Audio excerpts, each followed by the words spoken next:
Eu queria que a gente começasse pela conceituação, tá? Em especial para as nossas ouvintes que estão nos acompanhando aqui, o que é a violência obstétrica?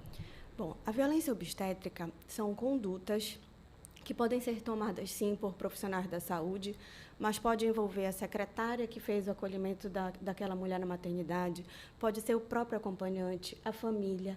São condutas que dificultam o trabalho de parto ou o acompanhamento daquela gestação e que fazem essa mulher se sentir desconfortável com seu corpo, desconfortável com o processo.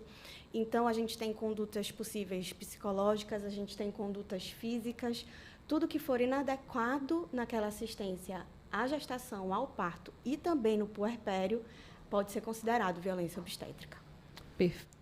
Sim, nós estamos aqui falando de um assunto que é de saúde pública, né, e que a gente precisa realmente ter uma mudança muito grande nas instituições e na própria política mesmo, né, do parto, de condução ao parto, da legislação do parto e do funcionamento das nossas instituições de saúde, e não só no público, mas também no privado.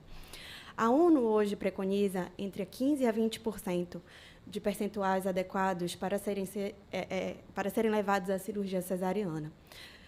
A cirurgia cesariana salva vidas, ela não é uma cirurgia ruim. A gente não tem como falar que não é muito importante a gente ter essa opção. Sim. Mas, se a gente conseguir um parto vaginal, um parto natural, é muito melhor tanto para a criança quanto para o bebê. E não sou eu que estou falando isso. São os estudos, são as pesquisas. O país está no topo, né, de países que preconizam a cesariana. Nós temos aí cerca de 80% de parto cesáreo no sistema público e 96% no privado. Isso denota realmente que é a condição econômica que manda no cenário de parto hoje. Que nós temos médicos obstetras que não podem assistir a uma cliente do plano de saúde porque não tem uma taxa razoável de retorno do próprio plano de saúde. Então, aquilo acaba não compensando economicamente e aí complica para a gestante, que fica sem assistência. Uhum. Então, infelizmente, eu gostaria muito de dizer que o cenário que foi aqui relatado seriam situações de exceção, mas não são. Uhum. As situações elas são recorrentes e elas precisam de atenção, né, da sociedade como um todo para que isso mude. Porque a gente está falando do cenário de nascimento, você está recepcionando uma pessoa para esse mundo. Não tem motivo da gente ter condutas tão agressivas que, em situação normal, por exemplo, numa situação normal de autonomia, você andando pela rua, você não poderia ser agredida desse jeito. No momento em que você está vulnerável, que existem leis por causa dessa vulnerabilidade para te proteger, ainda assim você não consegue evitar essas condutas dentro do sistema de saúde. Uhum. Isso é inaceitável. A gente precisa realmente mudar esse cenário. Paloma, nós falávamos um pouquinho antes do intervalo da necessidade, né, dessa mulher que foi vítima de violência obstétrica, primeiro, identificar que ela realmente foi vítima de violência e, obviamente, fazer a denúncia, né?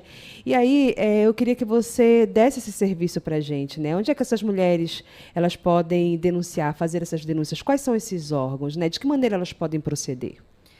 Vamos lá, são diversas condutas e as diversas condutas pedem cada uma por uma ação específica. Perfeito. É muito importante que a mulher entenda que, independente de estar no cenário de parto, certas condutas são criminosas.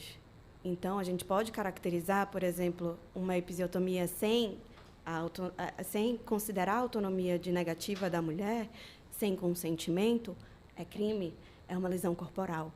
Quando eu estou diante de uma gestante, eu estou diante de uma pessoa. Então, posso cometer crime contra a honra. A partir disso, que a gente pode encaminhar, claro, para a Delegacia das Mulheres, ou pode pedir também pelo 180, né, que seja um atendimento, inclusive, dentro do hospital, a gente tem para as condutas não criminosas as ações civis de indenização, porque você merece ter um retorno, ainda que financeiro, porque a gente sabe que a gente não consegue, né, tirar aquele sentimento daquela família e que ele se eterniza, infelizmente, a gente pode sim pedir uma reparação civil.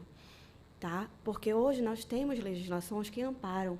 A gente falou aqui sobre a lei do acompanhante e a gente sabe da importância dessa lei, porque essa lei só existe por causa da vulnerabilidade dessa gestante. Ela é de 2005. É inadmissível que a gente não veja essa lei em prática, depois de tantos casos absurdos de estupro, de violência, de lesão corporal, com uma mulher que está vulnerável. Então, assim, o que a gente precisa é que, a partir da compreensão da sociedade de que essas condutas elas não devem ser normalizadas, a gente tenha o acesso dessas gestantes a uma defensoria pública ou a um advogado particular que tenha a condição de conduzir essa causa para que essa gestante, sim, tenha reparado o dano que ela sofreu. Agradecer aqui a gentileza da Paloma Regis Brasil, ela que é advogada, especialista em direito à saúde e violência obstétrica e secretária-geral da Comissão de Saúde da OAB Pará. Paloma, muito obrigada pela participação aqui com a gente, pela gentileza de ter aceito o nosso convite. As portas da audiência pública estão sempre abertas. Bom, agradeço demais o espaço também. Estar junto com as duas, para mim, também é muito significativo. A gente precisa realmente se movimentar para mudar esse cenário. A gente já tem uma legislação municipal que fala da importância desse trabalho de parto ser adequado, que vai falar aí sobre o plano de parto, que é uma das coisas que melhor ajuda a gestante a impedir esse processo de violência desde o início, onde ela comunica as vontades dela antes do momento do parto. A gente precisa trabalhar também essa relação médico-paciente, né, que a gente vê que está realmente muito desgastado e que recobrar isso é recobrar a humanização. Quando eu confio no profissional que está me assistindo, tudo flui melhor. Perfeito. Então, eu acho que o direito está para cooperar com a sociedade para conseguir, né, alcançar a melhora desse sistema. E o direito é fundamental para isso.